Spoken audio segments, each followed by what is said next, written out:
Nahikurat ug nangalisang ang mga residente sa sitio Sanghay, Barangay Lagumit, Malita, Davao Occidental dihang kalit mibanlas ang kusog na tubig baha paingon sa mga balay pasado alas 3 sa hapon kagahapon, Marso 10. Sa video nga gipost ni Daryl Mard Baway sa iyang Facebook account, nagkapuliki sa pagtinabangay ug hakot sa ilang mga gamit ang mga residente aron dalhon sa luwas nga lugar. Duna pagani usa ka lalaki nga nagbitbit og batang gamay nga mitabok sa kusog nga bulog sa tubig baha. Madungog sab ang sininggitay sa nangalisa nga mga residente. Miabot og halos hawak ang gilawmon sa tubig baha.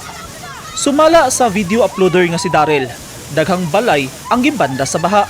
Dugang niya, dili kini ang unang higayon nga nakasinati og baha ang dapit. Sanglit dol ra sab kini sa Sanghay River ug agianan jud kini og tubig kung moawas ang suba, hilabi na kung kusog ang ulan sa bukid. Temporaryo nagpasilong ang mga apektadong residente sa ilang mga paryente nga layo sa nasgutang suba ug kaganyang buntag nihubas na kini. Swerting walay natalang na angin nga kinabuhi sa flash flood apan dunay mga kabtangan nga nadanyos sama sa tanom nga mga lubi nga nangatumba nga nag-unang panginabuhian sa mga residente sa dapit. Sa karon, padayon ang assessment sa Municipal Disaster Risk Reduction and Management Office Malita sa pagbaha sa Davao Occidental.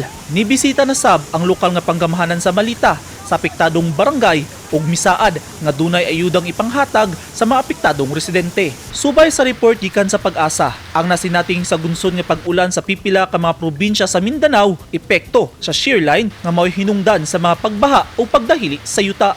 Eugene Hinutan, Newsline Philippines. Stay safe!